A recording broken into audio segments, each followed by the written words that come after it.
जब भी किसी ड्राइंग को हम कॉपी करते हैं या सामने देख के भी बनाते हैं ऑब्जेक्ट्स को, तो क्या देखना होता है कि वो इधर से ज़्यादा बड़े हैं या इधर से ज़्यादा बड़े हैं। तो जो साइड बड़ी हो, शीट को अकॉर्डिंगली रखना होता है। अब ये शीट ऐसे नहीं रखी जाएगी, ऐसे रखी जाएगी। इसको कॉम्पोजिशन का ही एक पार्ट मानते हैं। जब मार्किंग होती है तो कॉम्पोजिशन के भी मार्क्स होते हैं।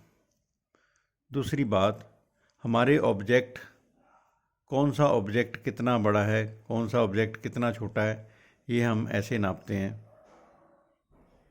ये यहाँ से यहाँ तक है, ये उससे बड़ा हो गया, ये वाला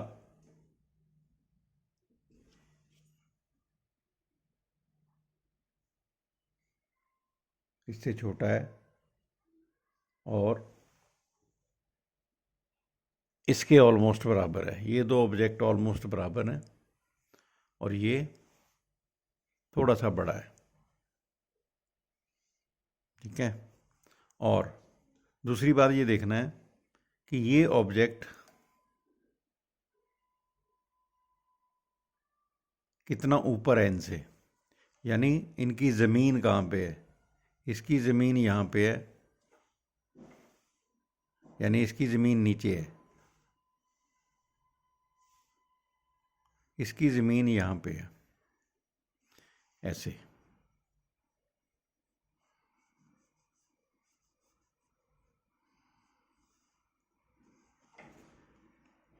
और ऑब्जेक्ट को कभी भी पूरा बनाना होता है, यहाँ से लेकर यहाँ तक, यहाँ से लेकर यहाँ तक। बाद में रब कर देते हैं, जो एरिया हमें नहीं चाहिए। रफली बना लो बेशक, लेकिन बनाना पूरा पड़ेगा ताकि कॉन्टीन्यूटी ड्राइंग की बनी रहे। तो चलो शुरू करते हैं। सबसे पहले हम देखते हैं कि ये कितना एरिया लेता है। यहाँ से यहाँ तक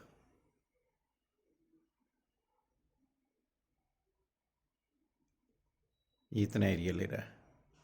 तो हम अपनी शीट में इसको देखते हैं, यहाँ से यहाँ तक ये एरिया हो गया इसका चौड़ाई में।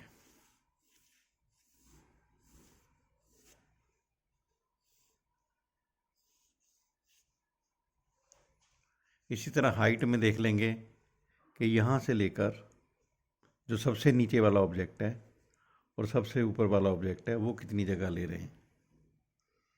तो यहाँ से उसको नाप लेंगे कि ये यहाँ तक हाइट आएगी।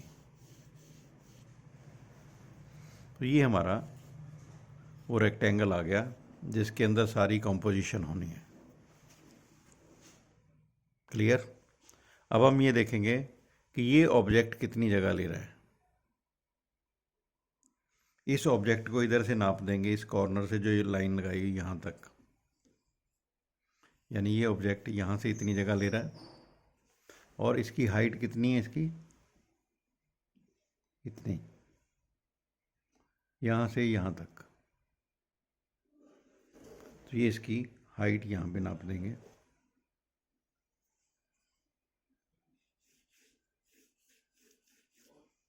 ये ऑब्जेक्ट इतनी जगह ले रहा है। दूसरी बात, फिर ये ऑब्जेक्ट आता है। ये ऑब्जेक्ट जो है ये इससे थोड़ा सा ऊपर था, यानी ये वाला हल्का सा नीचे, ये यहाँ पे टच होगा, ये वाला टच नहीं होगा, यानी ये यहाँ से ऊपर रखेंगे।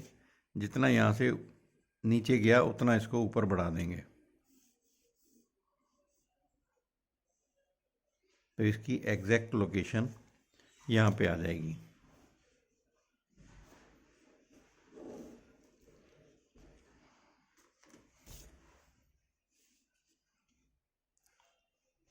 ये वाला ऑब्जेक्ट यहाँ से टच किया हुआ है और इसके बीच में कितना गैप है ये हम देख सकते हैं, थोड़ा ही है।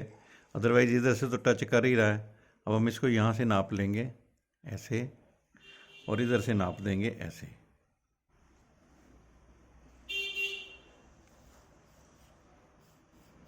तो यहाँ तक इस ऑब्जेक्ट की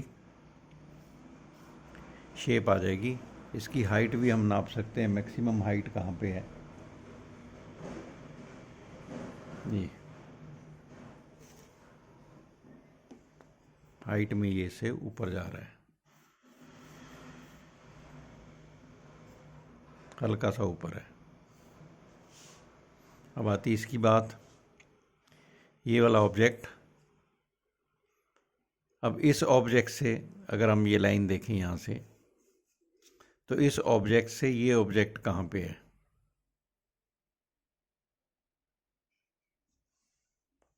इधर वाली साइड यहाँ पे है, तो इसे हम यहाँ टच करेंगे। फिर ये ऑब्जेक्ट कितना चौड़ा है यहाँ से लेकर यहाँ तक, इस कॉर्नर से इस कॉर्नर तक, वो हम इधर टच कर देंगे। हाइट तो हमें पता ही है यहाँ पे है। अब ऐसे जो ऑब्जेक्ट होते हैं, इनके सेंटर में लाइन दे करके इनके मुंह की जगह आएगी, दोनों तरफ बराबर जगह छोड़ के। इसका ये ऊपर जो मुंह दिख रहा है, ये वो जगह आएगी। और नीचे ये ऑब्जेक्ट कहाँ पे कट कर रहा है इनको, वो हम ऐसे भी नाप सकते हैं कि यहाँ पे ये पॉइंट लगाया, ऊपर अपनी अंगूठा लगा दिया यहाँ पे, इधर इधर ये नापा, इसको ले आया इधर, जहाँ पे भी आता है वो लाइन लग जाएगी कि इनके अंदर ये ऑब्जेक्ट यहाँ तक आता है। अब इसके बाद इसकी चौड़ाई हमें ये पता है, ये इतनी जगह ले रहा है। फिर भी हमें लगे, ये कोई हार्ड एंड फास्ट रूल नहीं है, हमारा नापना मैनुअल है, हम कोई मैकेनिकली किसी चीज़ से नहीं नाप रहे, मैनुअली अंदाजे से नाप रहे हैं। फिर भी हमें लगे कि इसकी शेप थोड़ी बड़ी होनी चाहिए, या ये गैप थोड़ा ज़्यादा है इसका, तो हम वो ड्राइंग को बाद में करेक्ट कर सकते हैं।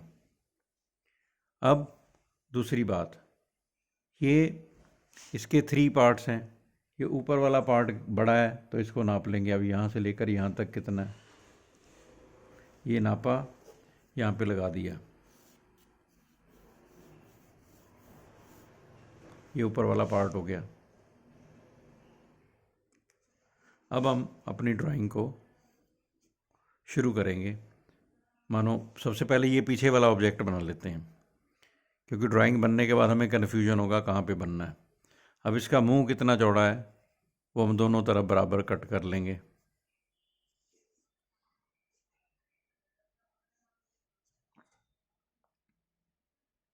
इसका बेस अगर हमें आइडिया नहीं है, बेस ज़्यादा लग रहा है तो ज़्यादा रख लेंगे, नहीं तो ये 2 लाइनें तो हम ऐसे सीधी ला ही सकते हैं।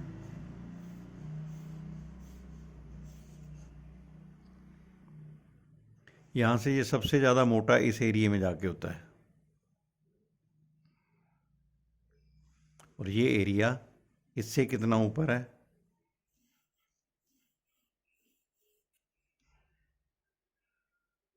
अब अपने मुंह से ये ऐसे आया, स्ट्रेट लाइन में रख लेना पहले। अगर गोल भी है या किसी भी शेप में चीज़, तो पहले हम इसको स्ट्रेट लाइंस में रख लेंगे। ये अभी यहाँ से घूमा हुआ है,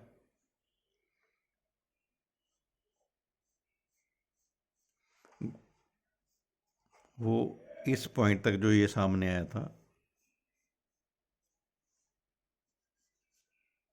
दोनों को बराबर बराबर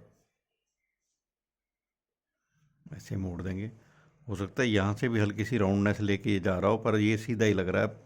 हल्का सा ऐसे राउंडनेस है इसमें, ऐसे सारे में।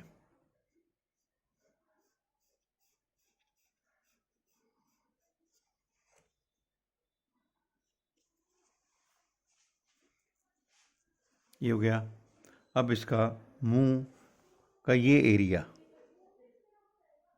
ये इस लाइनों के अंदर अंदर है, इन दोनों लाइनों के अंदर अंदर।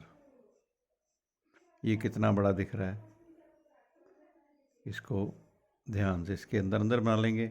ये लाइन इसके ऊपर से जा रही है, थिकनेस वाली, ये भी इधर से ऐसे दिख रही वाइटनेस में हमें। तो यहाँ तक हम पहला सेट